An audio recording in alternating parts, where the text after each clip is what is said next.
যখন মানুষ ভাবে সব কিছু তার নিয়ন্ত্রণে, যখন রাজারা নিজেদের প্রভু ঘোষণা করে, যখন আগুন তার জ্বলন নিয়ে গর্ব করে, যখন সাগর তার গভীরতা নিয়ে ভয় দেখায়, ঠিক তখনই আল্লাহ তার কুদরতের পর্দা সরিয়ে দেন। ইতিহাস সাক্ষী, এক নবী আকাশের দিকে আঙুল তুললেন আর চাঁদ দ্বিখণ্ডিত হল। এক নবীকে আগুনে ছুঁড়ে ফেলা হল আর আগুন ঠান্ডা হয়ে গেল। এক নবী সাগরের সামনে দাঁড়ালেন আর সাগর রাস্তা হয়ে গেল। এক রাতেই পৃথিবী থেকে আসমান পর্যন্ত সফর হল আর মরুভূমির বুকে নামল ফেরেশতার বাহিনী। আজকের ভিডিও শুধু গল্প নয়, আজকের ভিডিও তোমার ঈমানকে নাড়া দেবে। প্রথম অলৌকিক ঘটনা, চাঁদ দ্বিখণ্ডিত হওয়া। মোহাম্মদ সাল্লাল্লাহু আলাইহি ওয়াসাল্লাম যখন মক্কায় দাওয়াত দিচ্ছিলেন, তখন কুরাইশ নেতারা অস্থির হয়ে উঠেছিল। তারা বলল, যদি তুমি সত্যি নবী হও তাহলে আকাশ থেকে নিদর্শন দেখাও। এটা ছিল চ্যালেঞ্জ, অহংকারের চ্যালেঞ্জ। এক রাতে মানুষ জড়ো হল।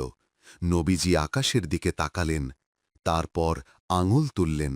চাঁদ, যা শতাব্দীর পর শতাব্দী ধরে আকাশে এককভাবে জ্বলছে, দুই ভাগ হয়ে গেল। এক অংশ হেরা পাহাড়ের এপাশে, অন্য অংশ ওপাশে। কোরআনে আল্লাহ ঘোষণা করলেন, কিয়ামত নিকটবর্তী হয়েছে আর চাঁদ বিদীর্ণ হয়েছে। সূরা আল কামার, আয়াত ১। কিন্তু তারা বলল, এটা জাদু, মানুষ প্রমাণ চায়, কিন্তু যখন প্রমাণ আসে তারা অজুহাত খোঁজে। এই ঘটনাটি বহু সাহাবী বর্ণনা করেছেন, ইতিহাসবিদরাও লিখেছেন। কিন্তু শিক্ষা কি? অলৌকিক ঘটনা মানুষকে বাধ্য করে না, হেদায়াত আসে নম্র হৃদয়ে। দ্বিতীয় অলৌকিক ঘটনা, ইব্রাহিম আলাইহিস সালাম ও আগুন। ইব্রাহিম আলাইহিস সালাম ছোটবেলা থেকেই সত্য খুঁজতেন। তিনি তার জাতিকে প্রশ্ন করতেন, যে মূর্তি নিজের উপকার করতে পারে না, সে কিভাবে তোমাদের উপকার করবে? একদিন সব মূর্তি ভেঙে দিলেন, শুধু বড় মূর্তিটা রেখে দিলেন। রাজা নমরুদ রেগে আগুন জ্বালানোর আদেশ দিল। এত বড় আগুন ছিল, মানুষ কাছে যেতে পারছিল না। তাকে নিক্ষেপ করতে ক্যাটাপাল্ট ব্যবহার করা হয়। ভাবো সেই মুহূর্ত, একজন মানুষ মাঝ আকাশে, নিচে আগুনের সমুদ্র। ঠিক তখনই আল্লাহ বললেন, হে আগুন, তুমি ইব্রাহিমের জন্য শীতল ও নিরাপদ হয়ে যাও।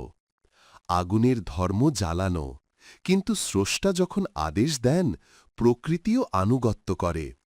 আগুনেরও মালিক আল্লাহ। তৃতীয় অলৌকিক ঘটনা, সাগর দ্বিখণ্ডিত। হজরত মুসা আলাইহি সালাম জন্ম নিলেন এমন সময়ে যখন ফেরাউন বনি ইসরায়েলের ছেলেদের হত্যা করছিল। শিশু মুসাকে নদীতে ভাসিয়ে দেওয়া হল, আর তাকেই বড় করল ফেরাউনের প্রাসাদ। বছর পর নবুয়ত প্রাপ্তি। মুসা ফেরাউনকে বললেন, আল্লাহর পথে আসো। ফেরাউন অস্বীকার করল। শেষে বনি ইসরায়েলকে নিয়ে রওনা হলেন। সামনে সাগর, পেছনে সেনাবাহিনী। মানুষ বলল, আমরা শেষ। হজরত মুসা আলাইহিসসালাম বললেন, আমার রব আমার সাথে আছেন। লাঠির আঘাত, সাগর 12টি রাস্তা হয়ে গেল। পানি দুই পাশে পাহাড়ের মতো দাঁড়িয়ে রইল। এই দৃশ্য কল্পনা করো, সাগরের বুক চিরে রাস্তা। ফেরাউন ঢুকতেই সাগর বন্ধ, অহংকারের সমাপ্তি। চতুর্থ অলৌকিক ঘটনা, মিরাজ। মোহাম্মদ সাল্লাল্লাহু আলাইহি ওয়াসাল্লামের জীবনের কঠিন সময়, খাদিজার ও আবু তালিবের মৃত্যু। এই দুঃখের বছরে আল্লাহ দিলেন সান্ত্বনা। রাতের সফর শুরু হয় মসজিদ আল হারাম থেকে, পৌঁছান আল আকসা মসজিদ।